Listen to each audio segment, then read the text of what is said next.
Tá.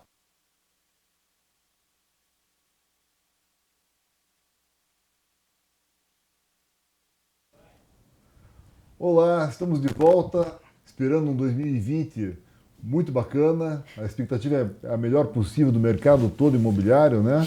Hoje vamos falar com uma pessoa muito especial que conseguiu fazer um ano 2019 que fez R$ 1 bilhão em negócios imobiliários com fundos imobiliários, tanto para negócios para renda quanto para a valorização, que é o Ricardo Madeira, que é o presidente, que é o fundador, sócio fundador da Alianza. Ricardo, como é que está você? Prazer, Ricardo. Obrigado por estar me recebendo aqui. Boa tarde a todos os seus espectadores. Legal, muito bem-vindo. Obrigado. Como vocês sabem, eu sou o Ricardo Reis, estruturo negócios e fundos imobiliários, não tão bem quanto o Ricardo aqui, já fez 1 bilhão de negócios, né? Trago capital também, ajudo na concepção, no desenvolvimento e depois na gestão, se for o caso. Mas hoje é o Ricardo que é o assunto aqui, a Alianza, né? Ricardo, então como é que faz 1 bilhão de negócios aí, né? Vamos falar um pouco de cada um dos negócios, mas parabéns pelo teu ano 2019. Obrigado. Você é ainda um homem novo, né? Já tem bastante experiência. Nem tanto. Conta um pouquinho aí, primeiro você é arquiteto, um pouquinho de você, daí a gente entra nos negócios especificamente. Tá ok. Bom, você me falou de ser uma pessoa tão nova, né? Então, estou com quase 42 anos de idade hoje, né? Com um filhinho que acabou de nascer. Opa, aí. que bom. O ano passado foi bom também por causa dele, por causa disso. Aí. Como ele chama? Otávio. Otávio. E a esposa? Catarina. Então um abraço aí para os dois, né? O ano passado foi um ano super especial para a Alianza. A gente realmente conseguiu fazer mais de R$ 1 bilhão em operações imobiliárias, venda e compra, né? Entre as duas coisas. Mas obviamente que a gente não consegue fazer isso aí sozinho. Então a gente tem lá uma equipe super capacitada, multidisciplinar, tem os sócios que são maravilhosos hoje, é uma equipe de 15 pessoas e cada um ali tem a sua função e a sua importância para ter executado isso aí. Obviamente não foi fácil. Tá. O ano passado acho que foi bom para uma série de pessoas, né, para o Brasil como um todo, e a gente estava preparado para aquilo ali, né? A gente obviamente está no mercado há bastante tempo.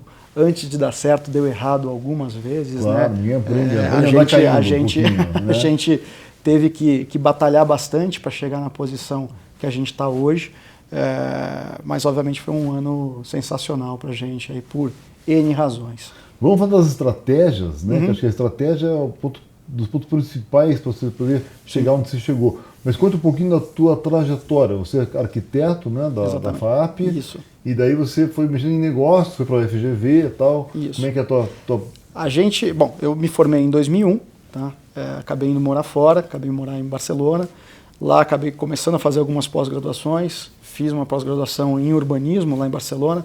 Acabei fazendo também alguma coisa em negócios lá fora. Maravilhoso, né? Foi eleito a melhor cidade. Sensacional para morar. Né? Qualquer experiência de morar fora do país é uma experiência que, para qualquer razão que você está indo, viagem e estudo é uma coisa que você nunca vai perder. É o melhor investimento que você faz. E urbanismo em Barcelona, que é uma cidade modelo, né? Deve ter aprendido bastante coisa. É sensacional. E no final do dia eu carrego muito essa visão, porque a gente vende espaço no final do dia.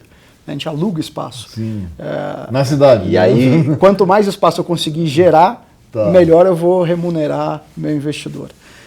Voltando aqui para o Brasil, eu acabei entrando no IBMEC, hoje INSPER, né, na época IBMEC, acabei fazendo uma pós-graduação, uma outra pós-graduação, e aí acabei mudando de profissão, entre aspas, porque eu acabei deixando a arquitetura de lado. Eu tinha trabalhado em alguns escritórios bastante renomados aqui em São Paulo, dos quais é bastante grande, aí foi onde eu aprendi bastante coisa, que foi o Perkins Will, na época Rocco Associados, Rocco Vidal. Hoje uma equipe de mais de 70 arquitetos, onde a gente tinha uma visão muito de negócios mesmo. Eu pude aprender muito lá com o Fernando Vidal, que é um cara que é amigo meu até hoje. E acabei migrando para a parte de negócios e fui fazer parte da Bracor Investimentos Imobiliários, que era uma empresa investida pelo Sanzel. Ela foi montada em 2006. Sanzel, que é um dos maiores investidores do mundo. Exatamente. Sempre entrou no contrafluxo. Está quebrando o país, ele entra comprando. Exatamente. Depois vende quando cresce. Na época ele tinha a Gafisa como incorporadora, ele montou a BR Malls. E a Bracor era meio que um private equity imobiliário.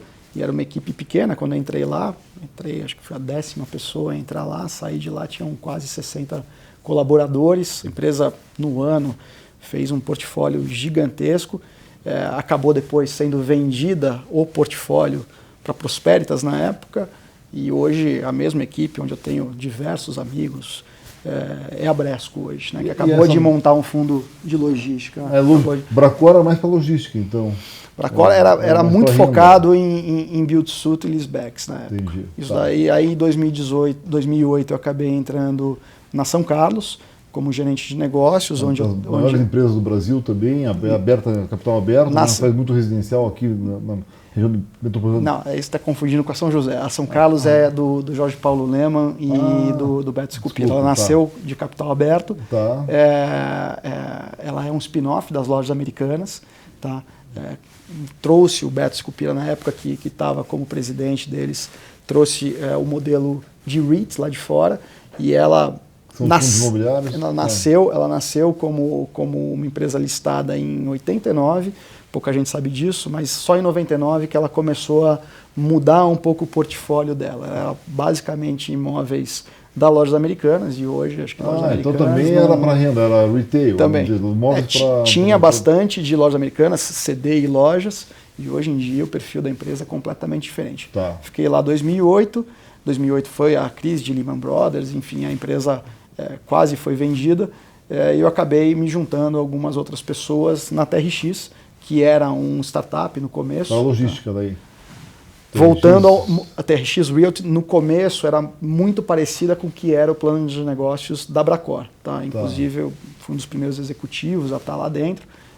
Fiquei lá 2009, 2010.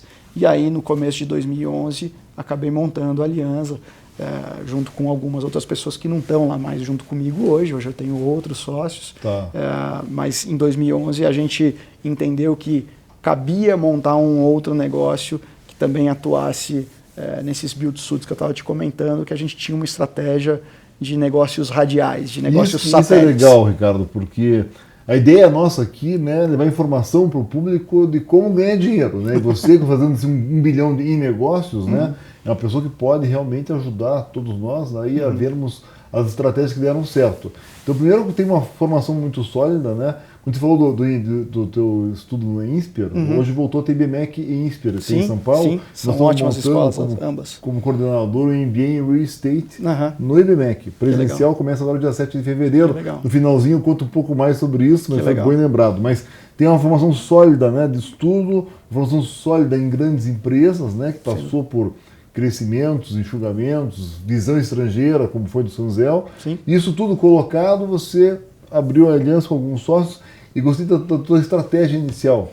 Como que foi? Não foi pegar o meio da pizza, foi pela beiradinha, né? Como ainda foi mais isso? Como uma empresa pequena, quando a gente montou, era muito mais trabalhar negócios de build-to-suit de pequeno e médio porte. Build-to-suit, para quem não sabe, né, é feito para lugar, né? Então feito sob medida para alguma empresa. Conta como que é o build-to-suit, explica aí para gente. O build-to-suit, na verdade, ele é um contrato atípico de locação, que hoje em dia já está tipificado dentro do Código Civil. E dá mais garantias para o que um contrato, traduzindo em miúdos, é um contrato praticamente inquebrável. O contrato simples de locação, você tem lá o calção, você dá alguma garantia, se você quiser sair, você sai, aquela garantia acaba ficando para o proprietário, né? A lei do inquilinato. O contrato atípico, ele é regido pela 54A dentro do Código Civil hoje, que é um artigo, e basicamente a hora que você assina esse tipo de contrato, você não pode quebrar esse contrato ao longo do prazo desse contrato. Então, você assinou 10 anos, você tem que cumprir os 10 anos. Você cumpriu os 5, você quer sair, você vai ter que pagar esses outros 5. Então dá uma segurança para quem está investindo. Exatamente. É por isso que você consegue pegar esse contrato e securitizar ou vender, captar dinheiro para executar aquela obra. É exatamente isso aí que a gente faz e vem fazendo isso aí. Eu, desde 2006, 2007 na Bracor, e pela Alianza, desde 2011, a gente nasceu com esse foco prioritário. Hoje, graças a Deus, a gente pôde abrir um pouco mais o leque de negócios. Depois eu vou te contar um pouquinho dessas verticais de negócio que a gente tem, mas a gente nasceu justamente com um viés de negócios de build-to-suit. Na época, de 20 a 50 milhões de reais era o que a gente focava proativamente. Então, o build-to-suit, que é o BTS, e por que de 20 a 50 milhões? Por que não menor, por que não maior? Vamos lá. Naquela época, 2011, você tinha... Quando eu comecei nos aí, você tinha 5, 6 empresas de primeiro tier neste mercado. 2010, 2011, não mais que 10. Tá? Isso estou tirando os family offices, estou falando de empresas patrimoniais, mas que sejam empresas profissionais desse mercado. Tá? E empresas muito grandes, supercapitalizadas, e aí como a gente estava falando, a estratégia de cada um, né? Não tem certo e errado. Tem o que serve para aquela companhia. E o que servia para as grandes empresas, obviamente, eram negócios de mais de 100 milhões de reais, de 120 milhões de reais. Então, acontecia muito naquela época de uma concorrência de uma grande companhia, solta um build-to-suit, um bid, o mercado inteiro vai em cima daquele bid e começa a competir para ver quem vai fechar pelo menor cap. Claro. Né? Obviamente, se você está muito capitalizado, se você tem investidores estrangeiros ou mesmo que topam aquele nível de retorno, está perfeito, essa estratégia funciona. No nosso caso, a gente tinha poucos investidores, a empresa ainda era pequena, então a gente tinha que assumir muito uma questão de gestão de tempo. Tá? Aonde que eu ia alocar o meu tempo para poder ter uma conversão? Né? A gente só consegue remunerar tanto os nossos investidores quanto nós mesmos com o sucesso das operações. Fechando os deals. A gente olha no ano 200 negócios para fechar 5, quando muito. Olha lá. Né? Quando muito. 2%, né? 3%. Então, assim, tem uma taxa, tem que dar uma peneirada muito, muito grande para você conseguir ter o sucesso nas operações. E, obviamente, lá atrás a gente tinha menos gente na equipe. Então, a gente tinha que ser mais assertivo ainda. Né? Então, negócios de 20 a 50 milhões de reais ficavam com uma concorrência muito menor. Tá? Mas uma coisa que é super relevante no build-to-suit é que o que é importante no build-to-suit é o crédito da empresa com quem você está fazendo o contrato. É o inquilino. É o inquilino que é a chave do Não adianta você fazer um build-to-suit se tiver um inquilino ruim, porque o cara vai quebrar no meio da história e aí você vai entrar na fila da dívida dele. Não faz nada. Tá. Exatamente. Então a gente nasceu em 2011, foi entregar o primeiro projeto realmente, que foi um projeto que a gente conseguiu um lead gold no Porto de Santos para a Dow Química, tá? Que é uma empresa, enfim, extremamente grande, mundial, o crédito maravilhoso, mas foi um negócio assim, o atípico do atípico, e foi um negócio de 20 milhões de reais. Mas pequeno para eles, pro mercado foi um negócio pequeno, pouca gente dava atenção àquilo ali, a gente conseguiu converter, um negócio que demorou mais de ano e meio em negociações. Começou em 2011? Começou em 2000, a primeira visita que eu fiz foi em 2011. Entregou em 2014. A gente, primeira visita, né? Porque assim, o dia a dia de um cara de novos negócios é você ir até os inquilinos e entender as demandas deles. Primeiro ouvir. E aí, tempos depois, quando eles têm as demandas, eles te procuram de volta. E isso aconteceu em 2011, 2012 eles me procuraram de volta, na verdade via a Login Logística, que na época era uma empresa investida da Vale, tá? E junto com a Login veio essa demanda de Dow, então a gente fez um build-to-suit para a Login e para a Dow em conjunto. Em 2012 a gente começou a discutir o contrato, assinamos lá uma proposta, e só em 2013 que a gente foi assinar o contrato. Olha, então assim, 2 anos já passaram. O negócio ele demora mais para ser fechado. Depois que ele é fechado, ele é mais tranquilo. A gestação demora um bom tempo. Diferente de uma incorporação, por exemplo. Porque a tomada de decisão do incorporador está muito mais na mão do próprio incorporador. Sim. Né? Mas depois que ele fecha, ele ainda tem que botar aquilo ali de pé e ainda tem que vender. Né? O risco é muito maior para o incorporador. Ele toma a decisão, mas o risco é enorme. O seu demora mais, mas a hora que você fecha, você exatamente, estou mais redeado, estou mais travado. E a gente entregou essa obra em maio de 2014. Foi uma obra que a gente conseguiu um lead gold, como eu comentei. Enfim, foi super... lead gold é um selo de sustentabilidade, né? Para um armazém de químicos no Porto de Santos, onde a gente teve que fazer uma obra que era totalmente estaqueado o piso. Foram 720 estacas a 46 metros de profundidade, porque era um mangue onde a gente estava fazendo. O solo é ruim, Então foi um negócio super bacana pra gente e obviamente um dos mais difíceis da história da Aliança, porque foi o primeiro. O primeiro é o mais difícil, aí depois você engrenou os próximos, continuou na mesma estratégia de negócios médios. A gente continuou fazendo isso, porque vamos lembrar que em 2014 o Brasil ainda estava numa situação econômica não tão boa, né? Começando a ser discutido. 2014, eleição, né? Dilma 2. A gente logo depois teve impeachment. Então, assim, em 2014, 15, 16.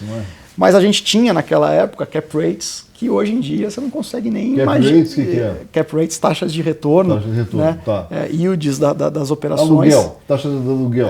Coisa de 12, 13, 11. Hoje, mais inflação que mais é inflação o IPCA no nosso caso. Então hoje 12, mas IPCA é muito alto. Hoje hoje a taxa, a CDI estava 11, 12, né? Hoje não existe isso aí, né? Graças a Deus, assim, melhor que o mercado esteja falando de taxas mais baixas, isso quer dizer que a economia está girando muito mais. Em geral, né? Ricardo, se espera uns 2, 3% acima do CDI, né? Nesse tipo de negócio, é isso mesmo ou não? Depende muito caso a caso. Porque assim, o que diz qual que vai ser o cap rate da operação é muito o inquilino, se tem mais prazo de locação, obviamente que a gente consegue baixar um pouco mais o cap rate, se é menos prazo de locação. Então, assim, um contrato de 10 e 15 anos, ele é diferente. Tem uma questão que conta muito, que assim, vamos dizer, o prazo do inquilino é maravilhoso, pô, ótimo para ele. Se for maravilhoso é prazo longo. Não, se o risco... o rating. Né? Se o risco de crédito dele é muito bom, a gente vai conseguir fazer um cap rate mais baixo para aquela operação. Ele paga menos aluguel porque tem mais segurança. Exatamente. Menos risco. E o que você consegue fazer é a gente faz esse tipo de análise lá dentro, que é, se o cara não tem um risco de crédito tão bom, a gente consegue adicionar, a gente não, né? Na verdade ele tem que topar isso aí, uma carta fiança, um seguro fiança, uma garantia colateral para melhorar o risco da operação como um todo. Sim. Então eu não consigo te travar, o que é a taxa que é feita hoje? Depende muito de Mas operação. Tem que ser mais do que o CDI, senão o cara vai ser no CDI, obviamente. Sem dúvida, né? sempre, Tá isso aí sempre. Tá, obviamente tem o risco de construção, risco de aprovação, uma série de riscos do negócio que a gente faz lá, as nossas análises financeiras para poder entregar para os nossos investidores um retorno. E em geral se desenvolve, então, você não compra e vende. A gente faz as duas coisas. Tá. A gente faz as duas coisas. Né? Quando a gente nasceu lá atrás era muito mais desenvolvimento, porque é o que cabia para aquele momento da economia. Tá? Hoje em dia, diria que com certeza mais da metade do nosso pipeline é de aquisição, porque o mercado está aceitando esse tipo de produto. Mas, ao mesmo tempo, o momento que a gente está passando é o momento que os preços estão começando também a subir. Tá. Né?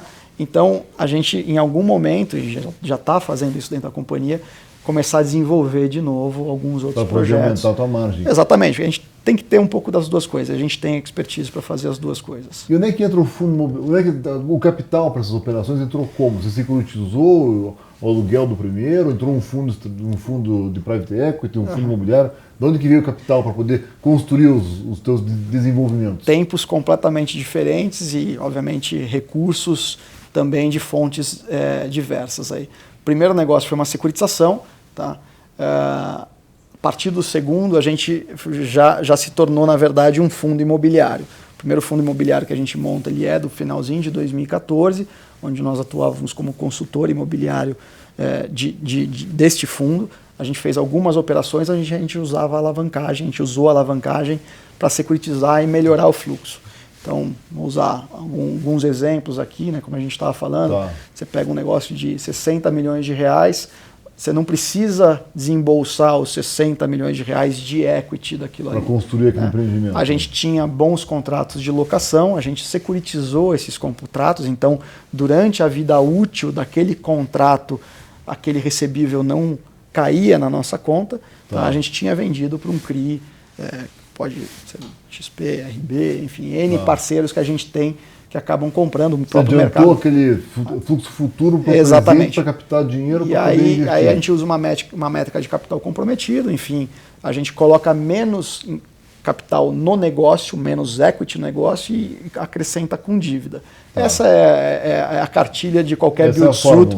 Qualquer build-suit bem feito é feito dessa forma. Sempre tem que pôr um dinheiro junto ou você consegue securitizar 100% do custo? Depende muito do crédito, depende do prazo, depende de uma série de E esse fatores. dinheiro que você tem que ter que não é o securitizável, esse traz um outro sócio, um outro fundo? Na verdade, era justamente o fundo que a gente era consultor imobiliário, que tinha um X percentual de equity que a gente alocava nas operações. Provavelmente para comprar o terreno, fazer a aprovação, começar os projetos, principalmente o começo, e aí a parte de obras, etc., a gente já estava amarrado com a venda do papel e aí o negócio seguia com esse recurso da dívida, digamos assim. E tu foi fazendo isso próximo a São Paulo, né? São Paulo, Rio, aqui, litoral. A maioria, não foi para fora de São Paulo. A maioria né? dos projetos que a gente, até por estratégia da companhia também, a gente sempre olhou coisas fora de São Paulo, mas você tem muita questão do custo indireto também.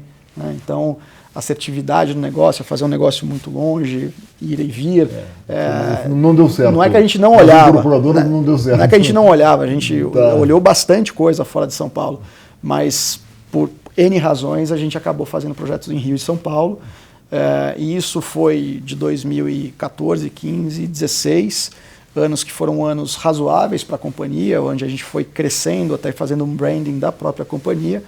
E aí, em 17, eu com os meus sócios, né, eles têm um viés muito mais financista do que eu. Tá? A gente foi fazer uma captação fora do país, tá? Onde a gente foi vender uma tese de leasebacks e de aquisições no momento que a gente achava que era um momento correto para aquilo. A gente conseguiu levantar um volume de capital bastante... Leaseback é a pessoa que está lá, vai vender o imóvel e continuar como inquilino. Exatamente. Ela não muda nada, só sai de proprietário para inquilino. Você pode fazer o leaseback junto com algum tipo de retrofit. Dá claro. Até caracteriza melhor o contrato de leaseback se você fizer dessa forma. Tá. Mas sim, o contrato de sale leaseback, ele é o mesmo tipo de contrato do build-to-suit, só que na verdade o imóvel já está pronto. Está pronto. Né? Tá. E você elimina uma série de riscos. Negócio mais financeiro, né? Totalmente. Do que tanto... Totalmente. Mas assim, a gente gosta muito de ter o viés imobiliário da coisa também, Ricardo. A gente não olha só o cap rate é tal, o risco é tal, fecha. Tá. Aonde que está inserido aquele imóvel? Qual que é o vetor de crescimento da cidade ou daquela rodovia, se for alguma coisa mais logística, mais distante? Pô, eu estou entrando num preço que o custo de reposição daquilo ali está coerente, né? O que é custo de reposição? O terreno mais aquela obra. Sim. Pega um logístico. Um fundamento básico, né? Para comparar se o preço está bom, o preço está baixo. Exatamente. Então, assim, a gente faz todo esse tipo de análise para ver se aquele vetor de crescimento, aquilo lá, obviamente que tem um quê de aposta, mas uma aposta com fundamento. Né? Então a gente faz toda essa parte de análise imobiliária e análise financeira. As duas coisas têm que parar de pé. Obviamente que pode ser que, em caso a caso, pode ser que o financeiro seja um pouquinho mais forte que o imobiliário, ou o imobiliário seja um pouquinho mais forte que o financeiro, mas a gente tem que olhar sobre as duas óticas, porque o que a gente faz no final do dia é lastreado em ativos imobiliários. Mal ou bem é o contexto, olha bem o contexto hoje e para onde está indo esse driver futuro, porque você vai ficar montado nisso, em cima desse investimento, você ou quem comprar de você por longo prazo. Então você tem que pensar nisso a longo prazo. Agora daí, adiantando um pouco para esse 2019 tão bom, onde é que foram as tacadas que deram certo? Como eu estava te comentando, em 2017 a gente fez essa captação lá fora e a gente conseguiu um mandato, tá, de um parceiro investidor. Mandato é pegar o dinheiro. Você teve direito a usar o dinheiro. Não é que o dinheiro estava no cofre guardado com a gente, mas a gente tinha um mandato. Tá. E a gente, até então, a gente era conhecido pelo mercado como uma empresa que fazia negócios médios, de tamanho médio, né, de 50, 60 milhões de reais. E, de repente, a gente começou a olhar coisas maiores, né? Claro, porque o dólar já estava num valor lá de R$4, enfim, a gente conseguiu levantar um volume bastante relevante de capital, e a gente começou a olhar alguns portfólios de negócios, e a gente acabou fechando uma aquisição bastante grande e relevante no final de 2018, tá? Outubro de 2018, que foi um negócio que começou em dezembro de 2017. Como eu estava te comentando, a estratégia primária desse negócio era limpar a dívida e realavancar. Você pegou um negócio complexo, complicado, que poucos se interessaram. Sim. E você tentou resolver os problemas que existiam ali, o que deu uma boa valorizada e vendeu depois. Exatamente. Foi essa a tacada? Foi essa a tacada. Obviamente que fatores externos pesaram muito nessa venda, né? Então, assim, a eleição, quando a gente fechou o acordo, né, o MOU, a gente não tinha nem ciência se o Lula seria condenado em segunda instância. Tá. Né? Quanto mais preso, enfim... correram um risco. Era um cenário. A gente, obviamente, acabou surfando uma onda de melhoria deste cenário. E fechamos num cap rate super bacana. O negócio também foi muito bom para o vendedor, porque, enfim, era um negócio difícil de se fazer, e aí vem um pouco da nossa estratégia, né? Eu não posso fazer o óbvio. Tá? Tem que fazer o óbvio, tem que fazer algo diferente. Tá vindo de baixo, tá exatamente. É novo ainda. E a gente conseguiu fazer este negócio, que foi um negócio assim, uma quebra de paradigma mesmo, e acabamos vendendo esse negócio em outubro do ano passado. Tá? Então foi menos de um ano, a gente fechou em 31 de outubro de 18 e vendeu dia 1 de outubro de 19. E o valor dessa venda assim, deu um retorno muito bacana para o investidor, né? Eram investidores estrangeiros, mas tinha um quê de equity de investidores brasileiros que atuam junto com a gente também. Ficou todo mundo super feliz com isso daí, e essa foi uma operação de mais de 500 milhões de reais à venda.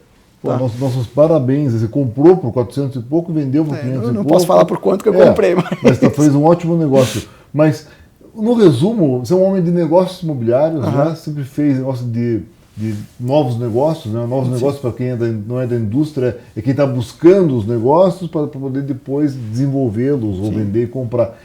Quais são as chaves que dão certo, Ricardo, nesse negócio de novo negócio? Que é você falar do novo terreno, você começa ali com uma ideia de um negócio, né? E até isso virar um negócio mesmo. Quais são as chaves que fazem você ter tido tanto sucesso ao longo de uma carreira tão curta, que você é novo ainda, né?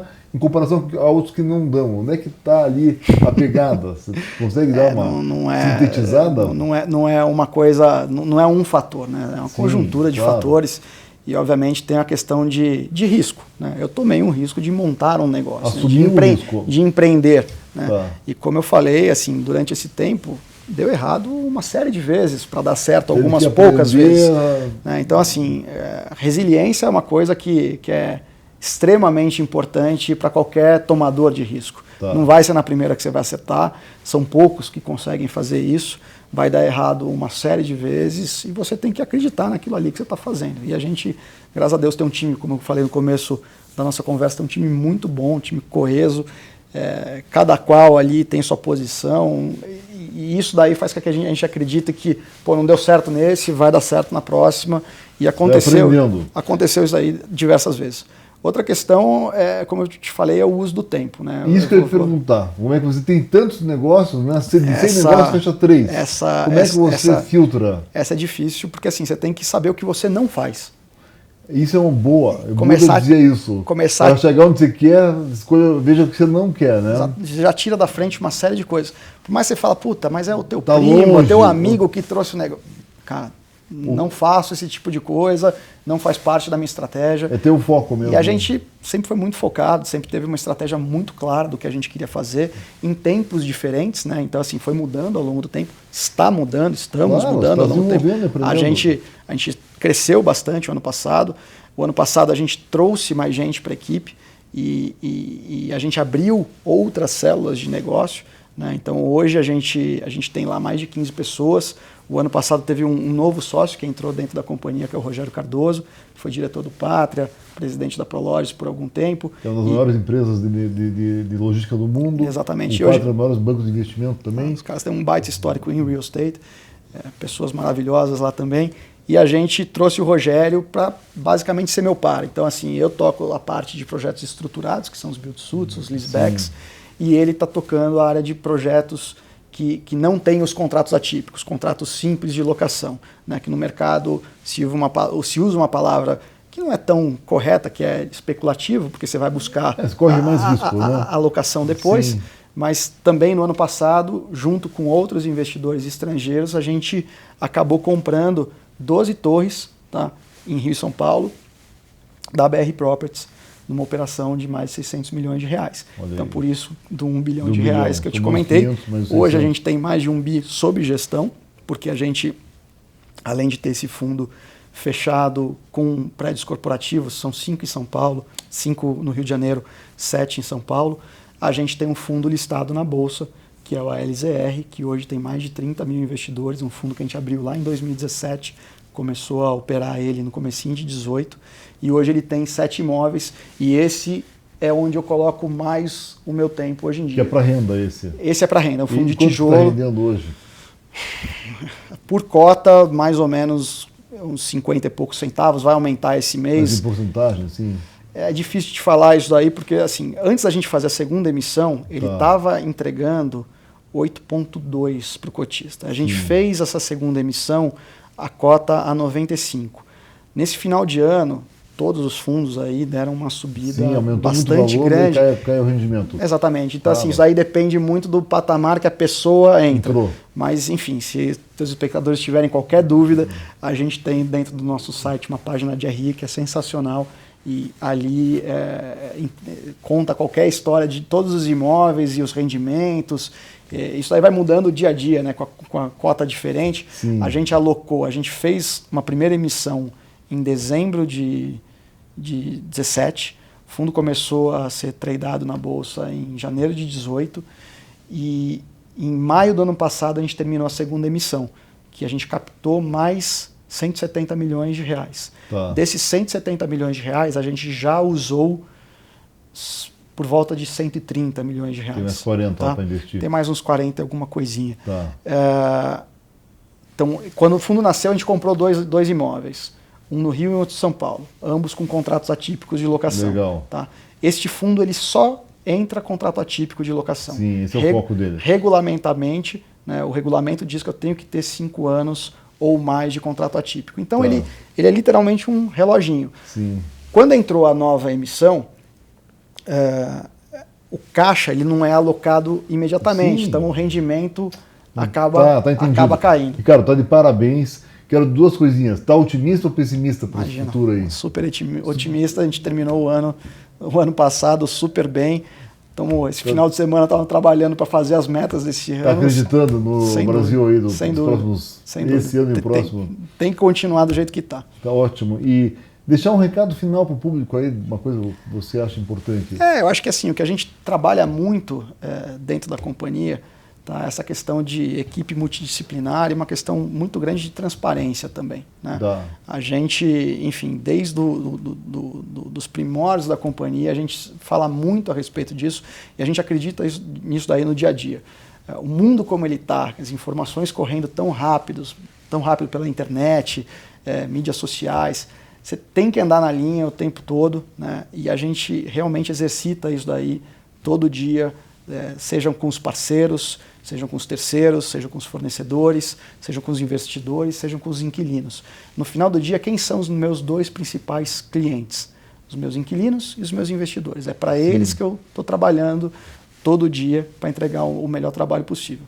E a equipe é super comprada nesse modus operandi que a gente trabalha. Então, a gente está aqui para fazer um trabalho de longo prazo e espero que a gente continue acertando aí, como a gente teve uma série de acertos no ano passado. Sim, tenho certeza que vai continuar acertando. Se tiver algum erro que acontece, vai corrigir. É humano, faz parte da vida, da vida, é como se posicionar também quando errar. Exatamente. Ou seja, saber ser transparente, colocar as opções para resolver aquele erro, seja ele pequeno, médio, grande. Espero que a gente nunca tenha. Então, parabéns para você, Ricardo Madeira, parabéns a toda a equipe da Alianza, né, que venham muitos outros negócios aí, que continuem nesse caminho, está indo muito bem. Obrigado, Ricardo. Obrigado pela entrevista. Isso, e venha trazer as novidades quando tiver aí, sem dúvida, legal? Sem dúvida. Obrigado. Obrigado a você. Pessoal, então deixar alguns recados finais aqui. Primeiro, o nosso otimismo também aí, que está alinhado com todo o mercado. Ano passado nós começamos o ano aqui também otimistas, não deu certo o primeiro semestre, mas compensou no segundo semestre. Agora as bases estão um pouco melhores, os fundamentos todos do país, né, macroeconômicos, que é a base de tudo, e tomara que a gente consiga ver os pequenos probleminhas aí e consiga dar continuidade a esse crescimento que falta para o Brasil, aí estamos precisando disso, né. E nós temos outro recado que é o nosso curso aqui, que é o Lucre com Imóveis, aqui no infomoney.com.br. É um curso de 10 horas de gravação, espero que você goste. Tem um e-book que é gratuito, também você entra no Infomoney, tem e-books gratuitos, tem lá o Lucre com Imóveis. Tem esse MBA em Real Estate presencial pelo IBMEC, aqui em São Paulo, quinzenal, aula sexta-noite, sábado de manhã e de tarde, para quem é de fora de São Paulo poder vir para cá e gastar só uma noite de hotel e poder fazer esse curso uma semana sim, uma não, com grandes entrevistados que vieram aqui. A ideia do curso são professores que têm experiência, né? tenham passado por vários ciclos, como o próprio Ricardo, que está aqui do nosso lado, né? E pessoas que tiveram sucesso na vida, para que você possa aprender junto com esse pessoal todo. E agradecer todo o pessoal aqui do InfoMoney. Tem todas essas entrevistas que nós tivemos aqui, hoje é a número 59, estão lá no nosso canal do YouTube, que é o Lucre com Imóveis, e muitas aqui no InfoMoney também. Tá legal? Muito obrigado, até semana que vem, um grande abraço.